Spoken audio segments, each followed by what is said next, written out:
Happy New Year to all of you. Happy 2023.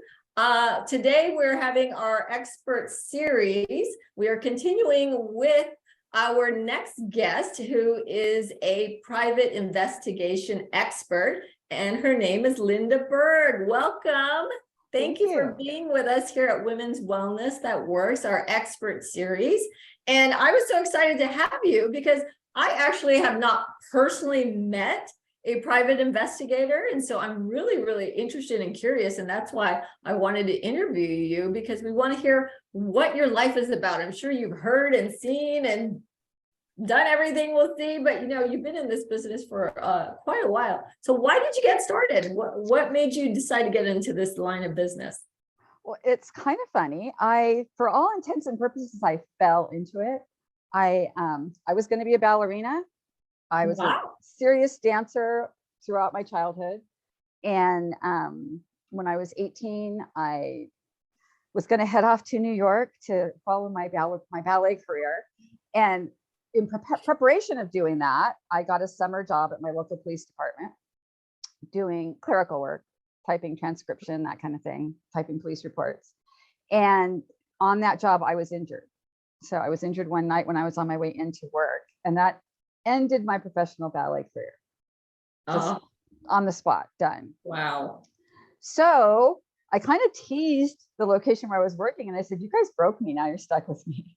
I don't know what I'm going to do, but you're stuck with me. So I worked in law enforcement for about 4.5 years. And when I got out of law enforcement, I had married my first husband, who was in law enforcement. And he kind of wanted me to be a stay-at-home mom. He had a teenage daughter. And I'm not really good at just staying home and doing nothing. So I started a typing and transcription business. It was something I could do from home. I was kind of a trendsetter there. Yes. No one was working from home then, but me. So I did that. And my first 5 or 6 clients, just by coincidence, ended up being private investigators. I didn't seek them out. It just happened that way. And one day, a few months in, I was dropping off some completed work and, having a cup of coffee with my client. And she got a phone call from an insurance company. There had been a death on a construction site. And when that happens, an insurance company wants an investigator out immediately. And this was in 1982. There were no pagers, there were no cell phones. Right. It was at the mercy of the investigators stopping at a payphone somewhere and calling and checking in when they were done. So she looked at me and she said, "You can do this." And I kind of looked at her like, "What?" And she said, "You can do this." So she handed me a pad of paper, a pen, a tape recorder, cassette tapes. Cassette, yeah. A camera and film in flash cubes. Oh my goodness. And sent me off. Wow. And the rest is history. I started working for her then. And did you enjoy it? Was this something that interested you? Well, I don't think I'd ever thought consciously of being an investigator, but a long, long time ago on an Oprah show, like shortly after she started her show, so way back in the 80s, there was an author on that had written a book, and he was talking about how you can determine what your passion is. And he said, "How do you know?" Because people are like, "I don't know what my passion is. I don't know what I want to be when I grow up." Right. Well, that was a full-on light bulb moment for me, because being one of 4 kids, the youngest, the only girl. So when I would play with my brothers, clearly I was not a ballerina. I was an investigative reporter. Like, what a silly thing. Who does that? I had a fake name and everything. So anytime I've worked undercover several times on things, and when I work undercover, I use that fake name. Yeah. Because I will answer to it without hesitating, because it was a name I gave myself. So apparently I was meant to be an investigator. I just didn't know it. So who uses your services? What type of people would hire you? Anybody and everybody. Most of my clients are private parties, individuals, but I do work for law enforcement agencies. I do work for other investigators. I do work for attorneys, law firms, for corporations, for small business owners. Really, anyone and everyone. I used to stand up in a networking room and say, you all need me, you just don't know it yet. You just don't know, you're right. That's so great. Is there an interesting story you can share without any details? Is there like one thing that might have stood out for you when you were undercover that you can share without sharing any details? There's a lot, there's so many of them. It's hard to, I can do my scariest one. Okay. So the scariest thing I ever did also happened to involve an accident on a construction site. It was very shortly after I started. And so I was 23 when I started. So I looked like a little girl. I looked very young. Oh my gosh, that is really young. I looked like this little girl going in and working. And so one day there was someone had fallen, we thought, off scaffolding at a construction site. And like I said, they want those investigations done as quickly as possible. Well, the employers send everybody home. So sometimes we have to go to the people's homes to interview them. So I ended up in South Central LA at 10 o'clock at night. Oh my goodness. By myself interviewing this guy. And he was the person that had been up on the scaffolding with the guy that fell. And my boss had me do, instead of a recorded interview on those cases, she wanted a handwritten statement that the investigator would write, and then you give it to the witness to read, make corrections, and sign. So I'm sitting there talking to this guy, and I said, so what happened? He says, I pushed him. And I was like, oh, you did? And I'm trying, so I was like, okay, just breathe. Right. Just nonchalantly, just so not reacting. Were you just playing around? What were you doing? Oh no, I pushed him. He sold me some bad, and used some expletive for whatever drug of choice that the guy sold him. So he goes, yeah, I killed that blankety blank person. And all I was thinking was, I'm going to die tonight in this house. I mean, that was what I thought. So I kept writing, and I had a bunch more questions to ask him still. So I just kept asking questions. I got to the end and I said, so I would like you to read this, check for any corrections, initial each page, and then sign the last page. And literally, I was just sitting there, praying. I really thought, I was like, this guy's going to kill me. He was like a bad guy. Yeah. And, he just flipped through. It was like 12 pages long. He just flipped through, initialed each corner of each page and signed it. He didn't read it. And he gave it to me. And I said, thank you very much. And I went and got in my car, and I have never driven as fast as I did away from that house. And I went to the closest police station I could find. Yes. And I walked in with his statement and said, someone just confessed to murder, and here's the confession. Right. And then I went home. And when I went home, my boss had been calling me. My answering machine was going nuts. She'd been calling me. I didn't get home until really, really late. She said, call me whenever you get back. Downtown LA. Yeah. So I called her when I got home, and she read me the riot act. She was so mad at me for going by myself so late at night. And I said, I was just doing what I was supposed to do.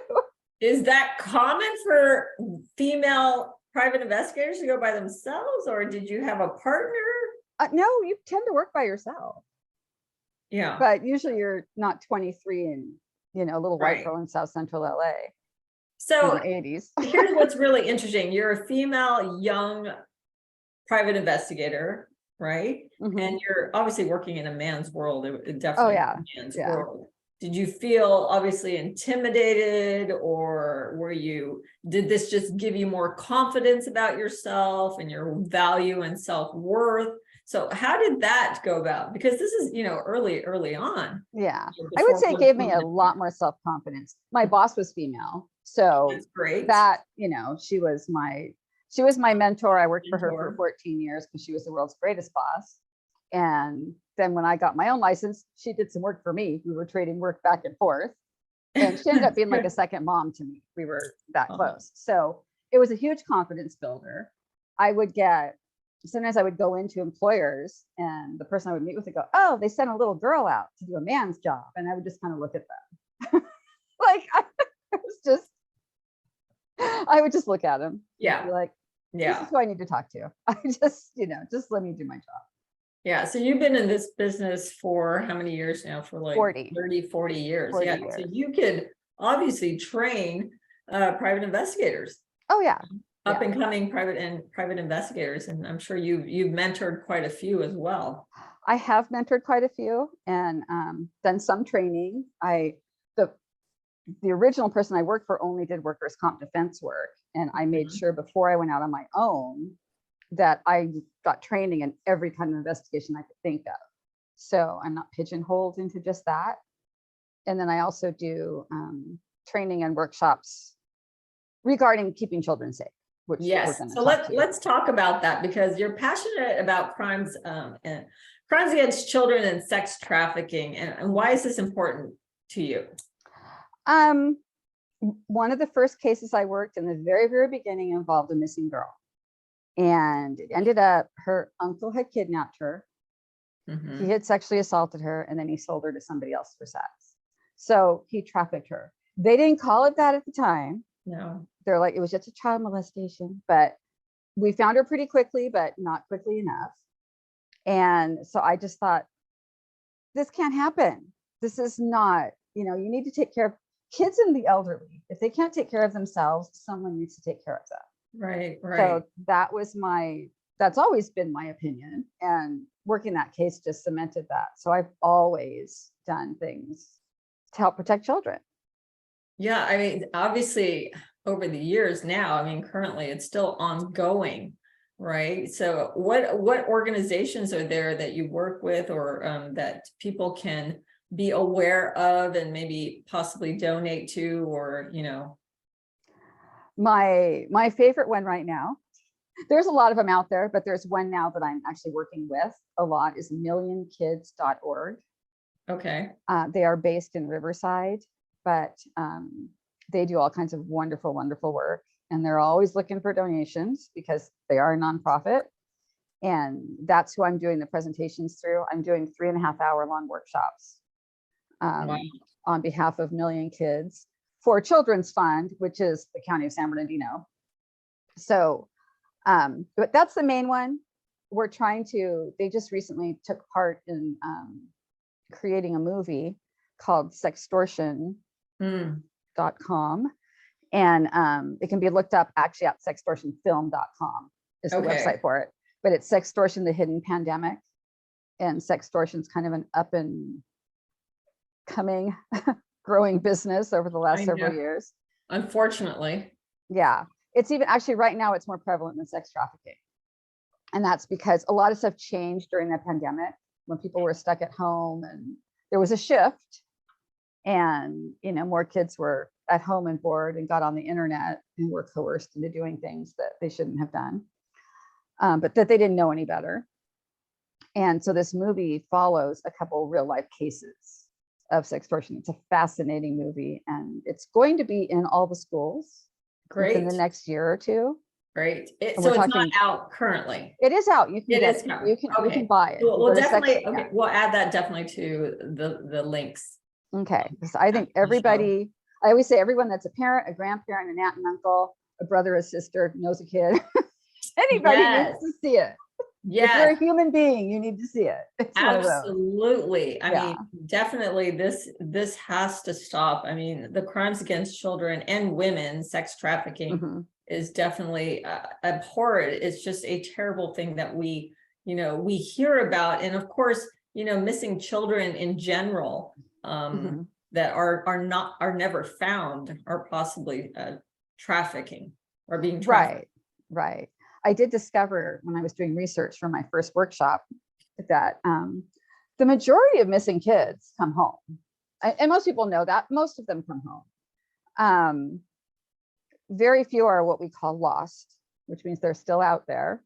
And I do work on cases like that. I've got a couple. I have one right now that's been going on for 4 years. Oh my goodness. That the girl literally just vanished and no viable leads from the start.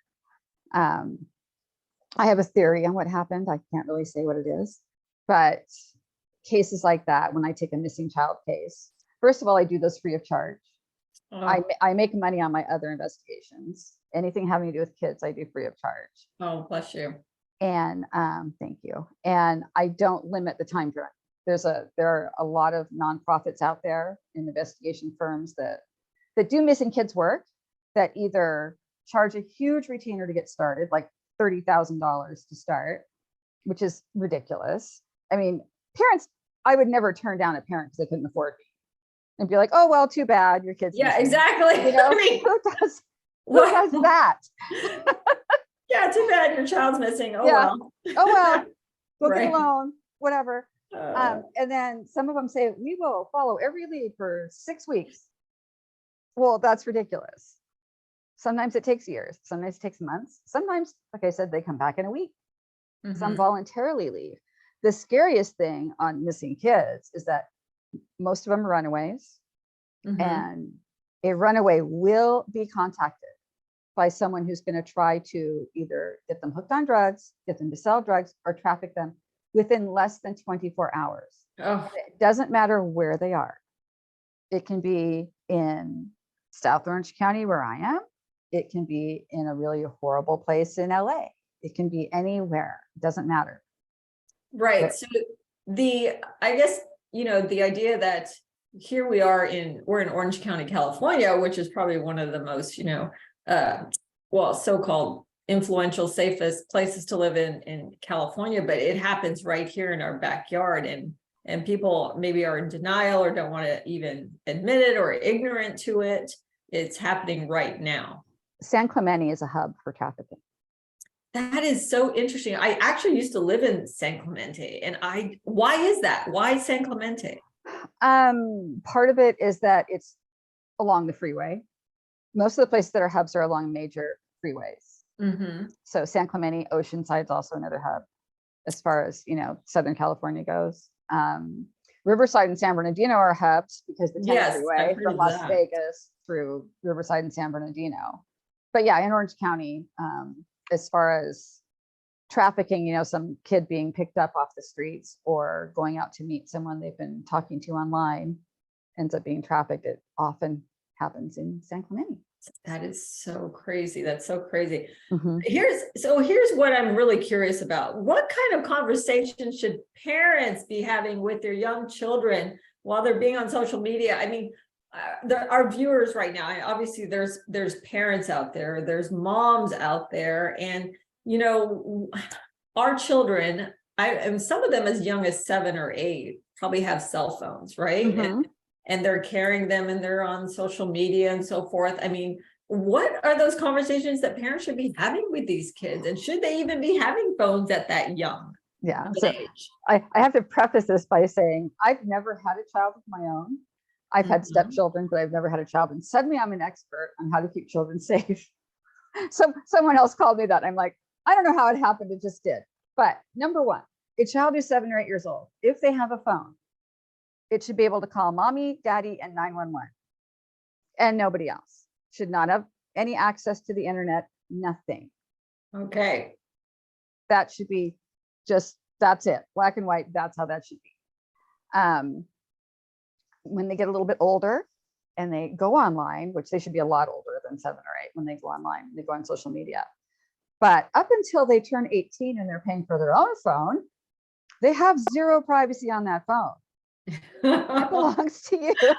I'm really hardcore. If I had kids, they would hate me. Yeah, you're going to have a lot of angry teenagers right now who are just already rebellious, right? Rebellious teens, or even tween. I would say even the tweens, the 11, 12-year-olds are very, very much into social media. The average age that a child is first trafficked is 12. Oh, so that means that person has been groomed for some time. So they were probably 11 when they were first contacted. That's my husband and I went out and did a career day at a middle school a couple weeks ago. And when we got to me and I was talking about this, I said, so we were talking to 6th, 7th, and 8th graders. So I said, okay, so who in the room has social media? And, a couple of them raised their hands. The other ones raised their hands, but like in their lap, like they were kind of, we're not supposed to, but we do. And I said, and how many of you play games online? Because that's the most dangerous place, is playing a game online. And they all did. Raise their hands. Yeah. And so I said, so you've got social media. That's still considered a social media thing. So who do you talk to in the chat room on those games? And most of them are like, I don't talk to anybody. And you can tell the ones that are lying. They're afraid. I'm not going to yell at you. I'm not your mom. I'm not going to get mad at you. But if you're, and this is really important for a child, if you're on any social media playing a game, if someone says, how old are you? That person's a predator. Right there. That'll be the first question they'll ask. Hey, Judy, how old are you? It's a slam dunk, 100%. That's a predator. Then, if they try to get you to move from the app you're into another location, like let's leave this game and go like to Instagram or go to Messenger or whatever, so we can chat privately. That's a predator. Yeah.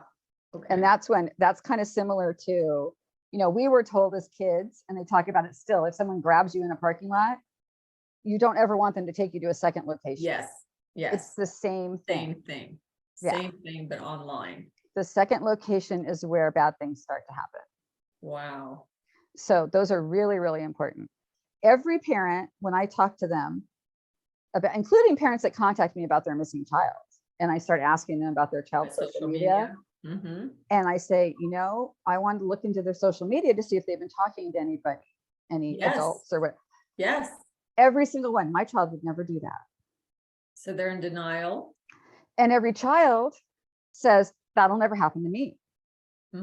Never say never. Right. And that, because that, you know, kids think they're invincible. I mean, when we were teenagers, we thought we were invincible. It's just the nature of the beast. Yeah. So we didn't have social media though. We didn't. We were a lot safer then.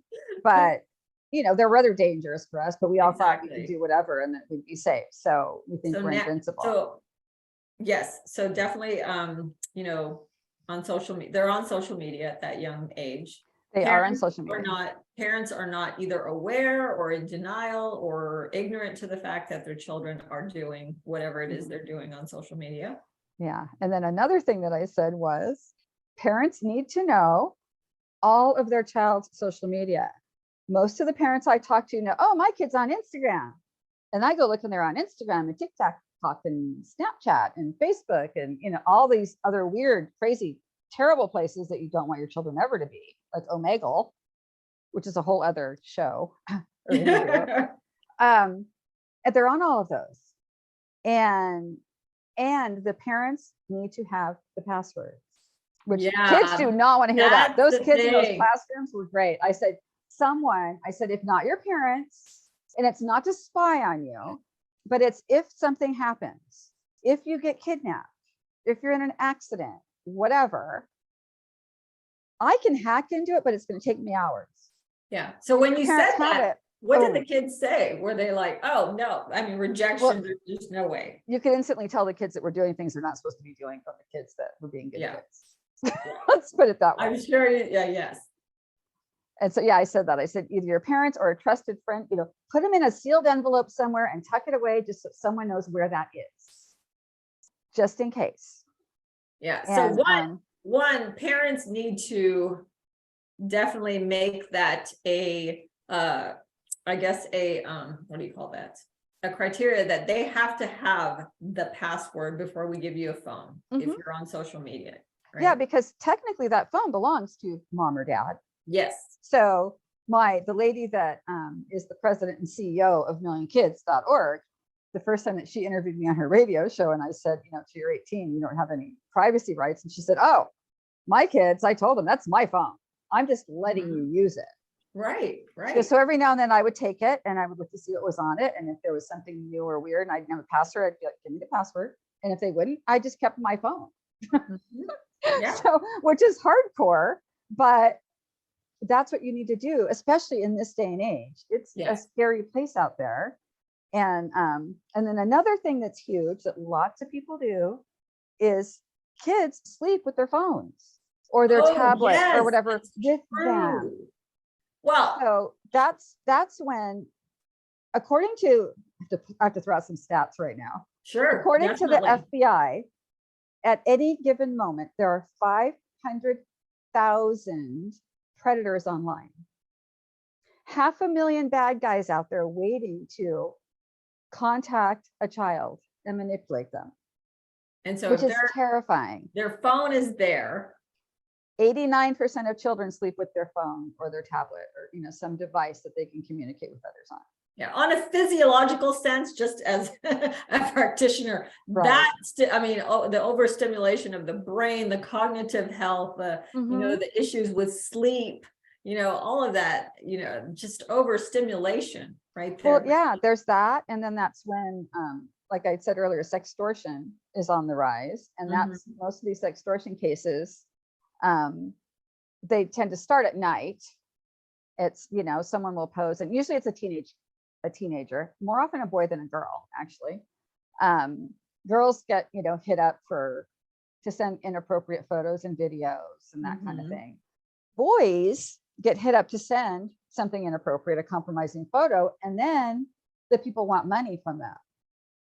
And there have been many, many cases in the last 2 or 3 years where those kids ended up committing suicide within hours of their initial contact from the person that was extorting them.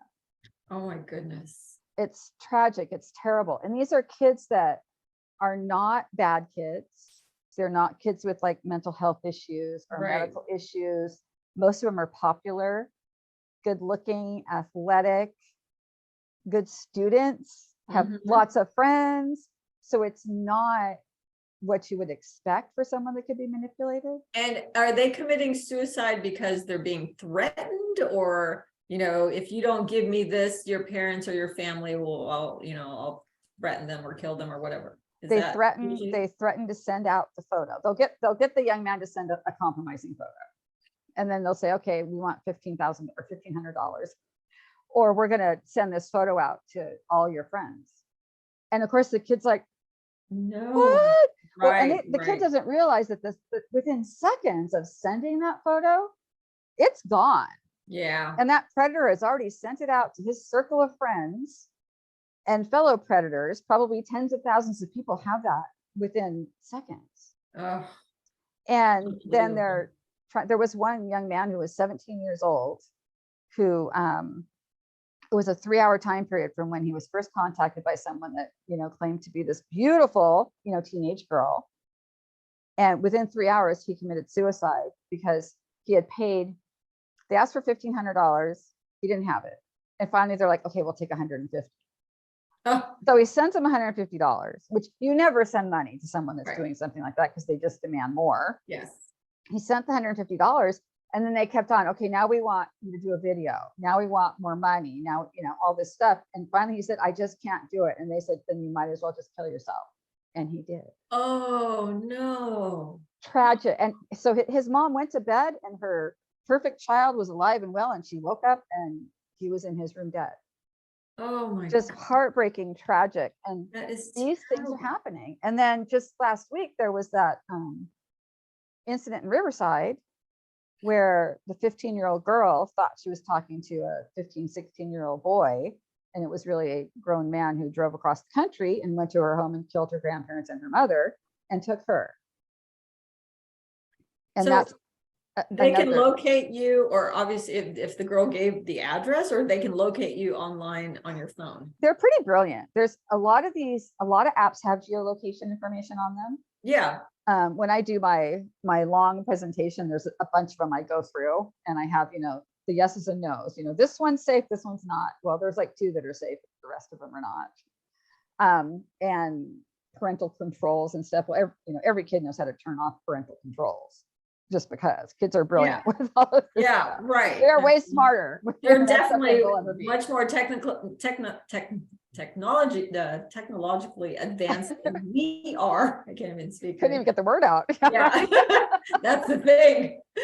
But yeah, they are. They know, they're brilliant when it comes to this stuff. And, you know, we're like little Neanderthals that don't really know what we're doing for the most part. Right. That's true. So the number one app for parents to look for on their child's phone is the calculator app. Why is that? Because there's an app that can hide inside there called Keepsake, and that's where the predators store photos and things. So if they have a calculator app, you want to be able to go through that entire app and look at everything. And if there's magically a spot that's secure and requires a PIN, which is what it takes for that, you demand that PIN from your child, or you don't give them the phone back. Interesting. Oh And my then the God. child runs away because she took their phone. It's a whole, I can't Yeah, stop but that, yeah. rather your child be safe and angry at you Mhm. than dead, right? Right. So And it doesn't yeah. matter. And the thing is, here's what my concern is. Parents say that their children are their best friends, and Oh that, no.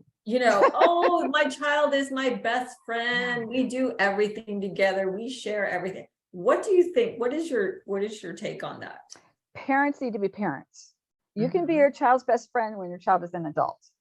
But when your child is a child, again, like I'm the expert here, but anyway, when your But child but what's great about you is that you're a third party. You are yeah. definitely someone who sees the outside, right from the outside in. Mhm.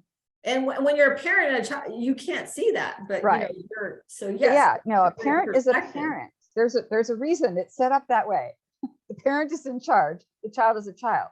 And having like a teenage girl and her mom are best friends, well, that teenage girl is not growing up right. Like she should have her own friends that are her age, her own circle of people her age that are her Right, friends. And right. yeah, you're Yeah. not supposed to be best friends with your parents till you're like 35 Right. or older. Exactly. So you did talk about some ways to protect and prevent, their children from online predators, but also for adults. I mean, that goes for Oh, it adults, does. There's all kinds of like obviously. romance scams and financial scams. And it's amazing to me how many people who know me and know what I do will call me and go, oh my gosh, I got a phone call from someone and they claimed they were from Social Security and I gave them my number. And then after they give them the number, they go, oh, probably shouldn't have done that. So then they call me and want to know what to do. Yeah. And so there's that. And then there's, the dating romance scams are insane. You get women that are our age that are single, and men, it's more women that get targeted than men. That these people from typically either Nigeria or India try to wine and dine and get money out of, and they'll take their life savings. And these people give it to them. And people fall for that, right? They do fall for it because they know what to say. They're master manipulators, just like the ones that manipulate the kids. Yeah. They manipulate the adults. And then you get these calls from people that claim, oh my gosh, this happened to my former mother-in-law, actually. She got a phone call from someone that sounded like her grandson, Texas accent and all. He's a real live cowboy, and claiming that he was in, I want to say Sweden, and he'd been in a car accident and he needed money. So he needed her to go to Western Union and send him money. And, she got in the car and did it. And then he called her back and said, oh, they want more money. Oh, She no. went back to Western Union and luckily they stopped it. But that happens. And, they especially go after the elderly. The elderly need to know that you don't get calls like that. I have a friend whose dad falls for every crazy call he gets. So she's like, I'm going to take your phone away. Exactly. He'd be like, he's like, I'm 80 years old. I can have my own phone. No, you can't. No. Social Security doesn't text you, by the way. They don't text you. They don't call you. The IRS doesn't call you. Yeah, the IRS. Debt collectors don't call you and say you're going to get arrested if you don't give me money. People don't randomly call you and say that your computer has been taken over. They can fix it online. There's all those things that you hear about. So let's say someone does contact them and it's a scam. What do you do? What can you do? Where do you report them? Where do you report them? If they do it by phone, you can report it to law enforcement. Mm-hmm. If they do it online, you can report it online, and it's IC3.gov, I think. Internet crimes. I'll have to send that to you. Yeah. The link. But there is an online thing. And if something's happening with your child for either sextortion, usually if there's sextortion, that means there's photos on your child's phone. Your child, you need to screenshot the photos. Don't get rid of them. Because the first thing is like, oh, let's delete. Do not delete. Because that's evidence. Yeah, screenshot the photos. Don't tell anybody what's going on. Take the phone and your child to the police department so that they can do what they need to do for evidence that you get a good statement from your child. And then you make sure that your child knows that you love them no matter what. Yeah. and they're not damaged, and it's not their fault. Exactly. Because And that's why these kids commit suicide. They think, oh my gosh, my parents are going to hate me. I'm ruined. I'm going to be so Right. embarrassed. And no, I mean, all the pressure from not only the parents, but the friends and, you know, everyone, what's everyone going to think about me? And of course, then you go downhill. Yeah, and a kid's brain, just especially, you know, girls mature faster than boys. So you get a 15-year-old boy is going to think, oh my gosh, my life is over, and there is absolutely no way out of this. There is a way out. You go tell your mom and dad. You go, okay, so I did a dumb thing, whatever. Right. And mom and dad don't get to be judgmental and freak out on the kid either. There's got to be open communication there. And right. Communication's always key. Yeah, I was just going to say communication is key. If you have a healthy relationship with your children prior to any of this happening, it won't happen, right? None of this should hopefully happen. But if you do have that honest, open conversation with them, then that way, you know, yes, give me your passwords. Yes, you know, I want to make sure that you're safe, blah, blah, blah. And they shouldn't, hopefully, if they have those honest conversations, the relationship will blossom and grow, and you know, none of this would happen. I mean, that's an ideal world, right? No, right. But the main thing is that realistically, the kids need to know they can tell mom or dad anything and they won't get in trouble. Yeah. And that's when I was a kid, that was not the case. I went home one day and told my mom something bad that happened to a friend of mine, and she got mad at me for talking that way. So I was like, okay. So that was a fail. And so, okay, if they cannot tell their parents, they can go hopefully to grandparents. Kids go to grandparents all the time, which is why I told my grandma way more things than I ever told my mother. Right. Or my dance teacher.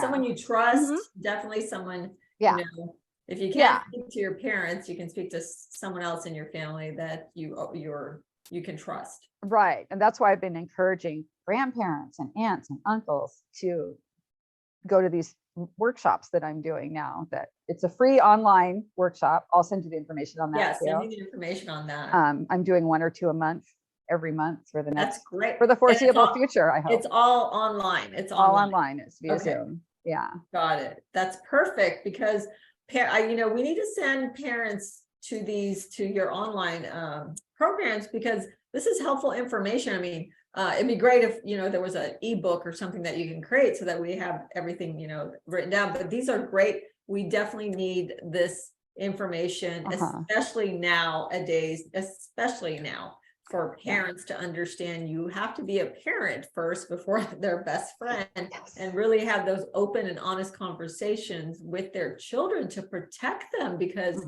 you know, sex trafficking, child and sex trafficking and crimes against children is increasing. Like you said, 500,000 predators are online. That's around the clock, 24/7. And then these apps like TikTok is one of the scariest apps out there. And that's because anybody can talk to you on TikTok.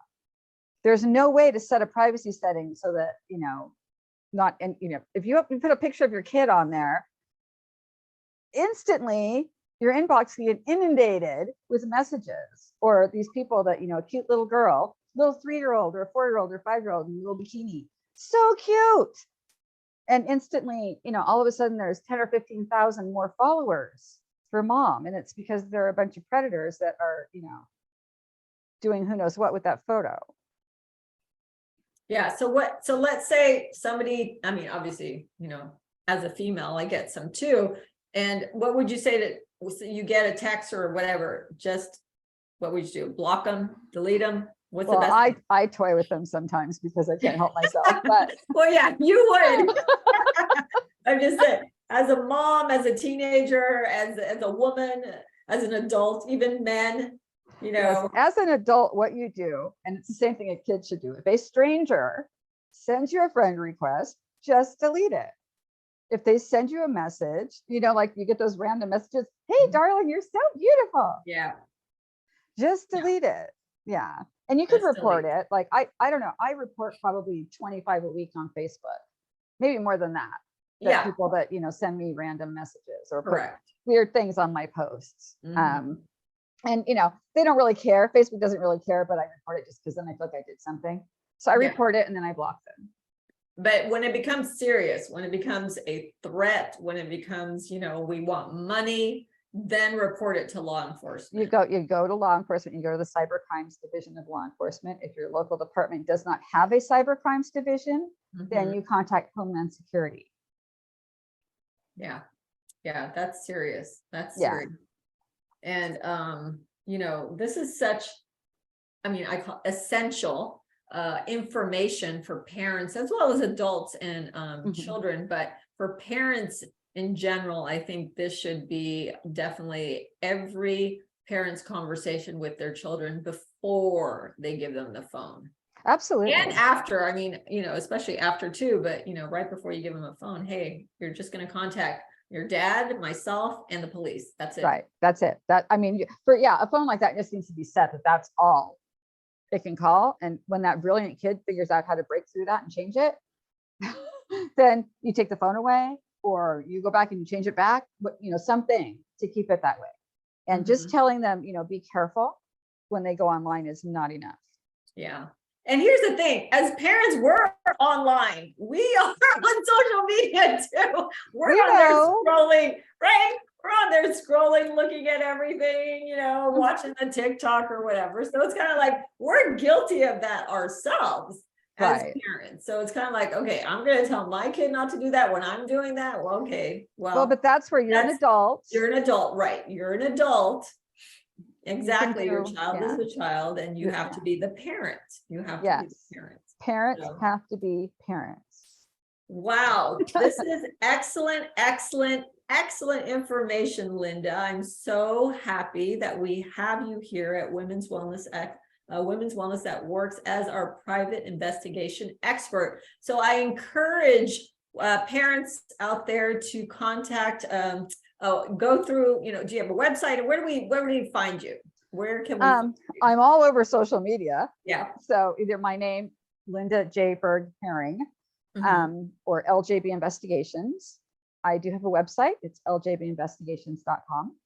Yep. We're going to put all that information on her video. So definitely, I encourage every parent, even if you're an adult, and you feel that you're being threatened by anyone online, to contact you, because, hey, we can be gullible and ignorant or vulnerable or whatever, but still, if you're a single adult dating online, contact me. Single adult. Please. Yes. Well, yeah. If you're a married adult and you're dating online, that's your problem.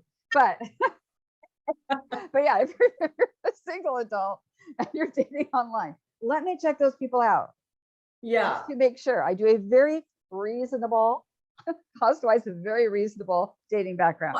You know what? One thing I didn't ask you is identity theft. Is that something that you also look into a lot?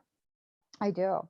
Yeah. And you get a lot of that because of online interactions. I know. Okay. Because everything is online. It is. It's all online. When I first started, there was basically no online. And so a lot of things have changed. It's made some things easier to do, but it's also created a whole lot more potential for crimes and things that need to be investigated. Yes. So it's kind of job security. It is job security. Yeah. Well, we're in 2023. It's a new year. So guess what? Have those conversations with your children right now. Take their phone and go over through all their social media, find out what their passwords are, and tell them that if they can share anything with you and that you will not be angry or upset with them, because this is about your child's life. Okay. This is about your child's health and wellness, emotional well-being as well. So we want to make sure parents out there hear this. This is so important information. And Lynda, I am so happy that you were with us. Thank you so much for being with us. Have a wonderful rest of your new year. But again, Lynda will be here to answer any questions on Women's Wellness That Works. And you can contact her and we'll put all the links there. Do you have any last words for anyone, for parents, for anything? Just because you have so much information. Yeah, we'll put links for the workshops that I'm doing. You've got to see them. They're free. It's like, 3.5 hours out of your life. Yeah, So exactly. very 3.5 hours significant. minimum. So, and thank you so much for having me. I so appreciate it. Absolutely. Thank Yeah. you. Uh-huh. All right, we'll see you again next time. Remember, every woman has her story. What's your story? Until next time, we'll see you again. Bye.